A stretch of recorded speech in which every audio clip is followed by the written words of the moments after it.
Hey, what is going on everybody, and welcome to Fantasia. For today, we're going to be jumping into another session of Epic 7L today. Got another summoning video for you guys.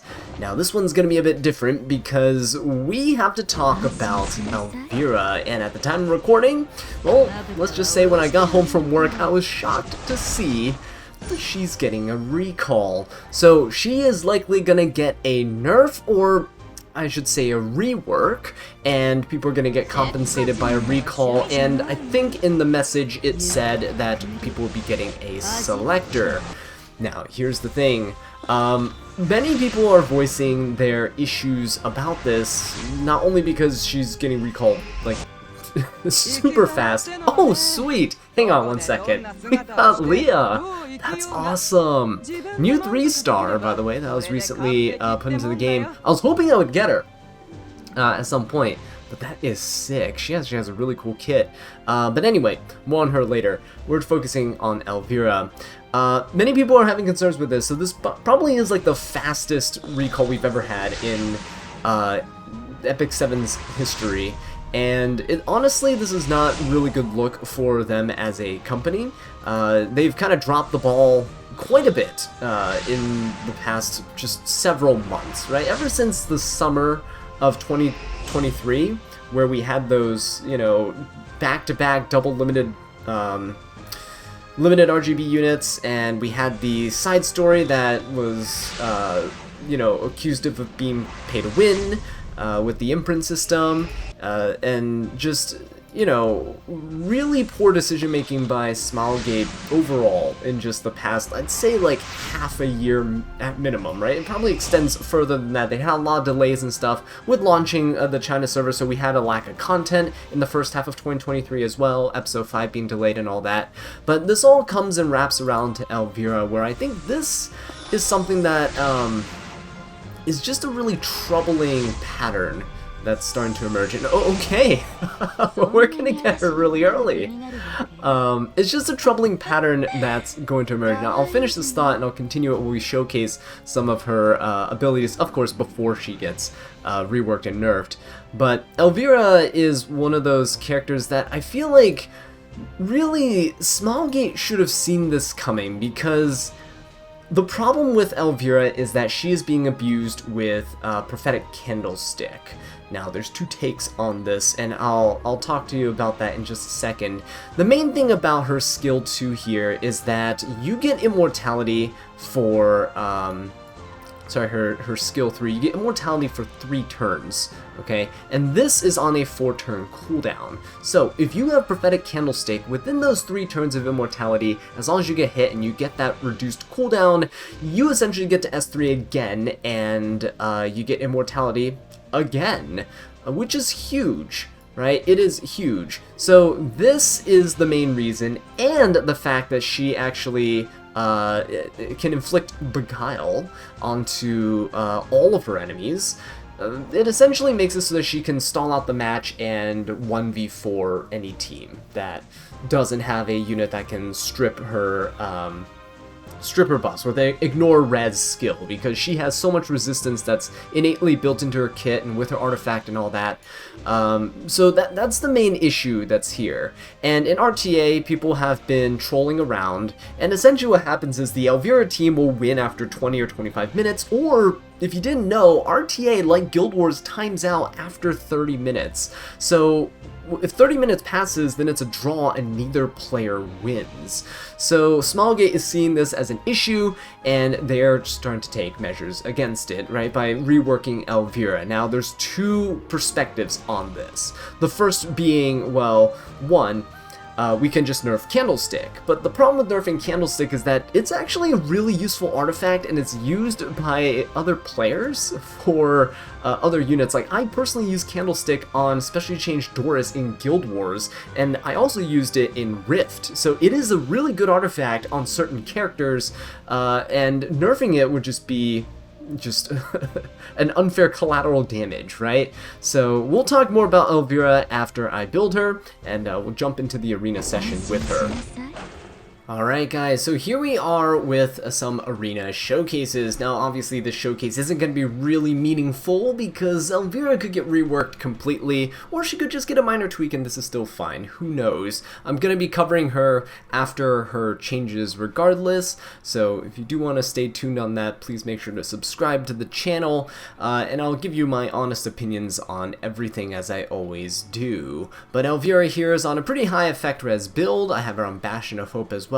Has some spare gear laying around with some effect res, and yeah, she's over 300 res, so she's pretty much not going to get touched by any debuffers. As you can see, we're going into Sea Lilius and Aeola here, and we're fighting against an Abyssal Euphine for this one. We're also going to be fighting against an Emma Landy in another match, but I'll let you guys just watch this in the background while I continue talking. So the main thing about Elvira, the two takes that I was explaining to you guys earlier about, the first being Nerf Prophetic Candlestick, which I'm completely against, and the second was how about making some changes to her kit? What kind of changes could there be?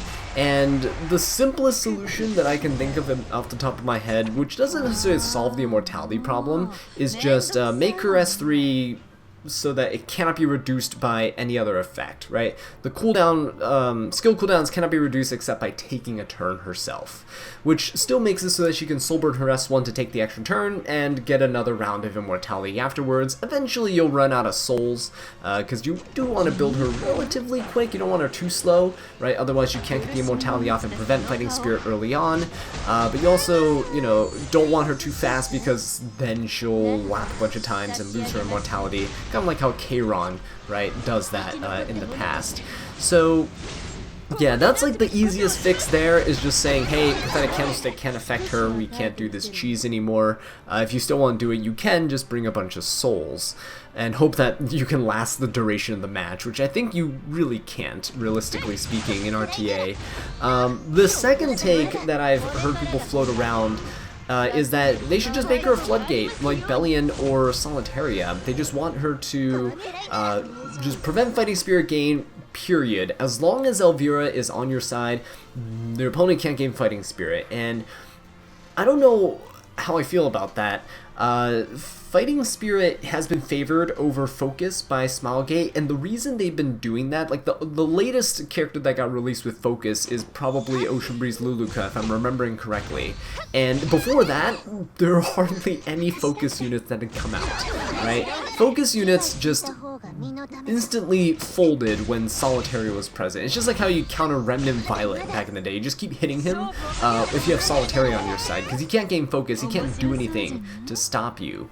And he doesn't gain any benefits, right, without his Focus. So half his kit was basically gone. The deterrent to attacking him is gone. Like, even now with Ocean Breeze Luluka, people would just bring Solitaria, and now you can never get run over by her ice cream truck because she'll never get the 5 Focus. So Fighting Spirit, as you can see here in this match, we're fighting against like an Abyssal Euphine. She's not gaining any Fighting Spirit whatsoever. Like, I can just comfortably say, screw it, they have a skill null, they can be invincible, I can just Lionheart S3 and we'll do no damage, but she doesn't gain any benefit. Sure, they might counter or something, but hey, I have a team as well, right? So I can benefit from things like Rowana, Pylus, and stuff to mitigate damage and heal up. But yeah, so essentially a Floodgate unit is just really unfair. For the longest time, I hated Bellion. Bellion was just super unfair to me as a unit, and honestly, she still is. She prevents the opponent from gaining souls, period, and she erases souls from the start of the battle, so you can't even bring Tagehel's Ancient Book, right? If she just countered Book, sure, erase souls at the beginning of the battle, but your opponent can still gain souls. I think that's alright as an effect. Solitaria just has no focus whatsoever. Not no focus when she's stealth, just no focus whatsoever. And it can really shut down like any counterplay that's there. And so instead of you know, kind of working around your opponent or using your opponent's advantage, your opponent's skills against themselves, right? Like Lionheart punishes the opponents for counter extra dual attacks. You essentially just say, no, you can't really play, and I'll just do everything. And I'm not a fan of that. I think they started to go in the right direction with something like Briar Witch, where she is technically a anti-revive like unit, like she's a floodgate, but she affects both players, right? Neither player can revive under Briar Witch's effect, so you can't just bring Destina with Briar Witch and just revive your whole team and have holy sacrifice units like that MLU fiend right there. You can't do that, and I think that's fair. That's moving in the right direction, right? But I don't want to see Elvira fall into the whole Bellion Solitaria, like, kind of group. I think it's nice to have a conditional skill like this, especially for something as prevalent as Fighting Spirit. So many units use Fighting Spirit, right? Even units that counter the meta, like Emma Bologna uses Fighting Spirit, and she's really good against Emma Landy, for example. So yeah, that's definitely an approach that I don't want to see. They might rework her entire kit. It's gonna maybe take a little bit, who knows. If they rush out a kit, then and it's subpar, then that's also gonna be a problem for them. So Smilegate has a really difficult task ahead of them right now of kind of fixing what they didn't really put too much effort into to begin with.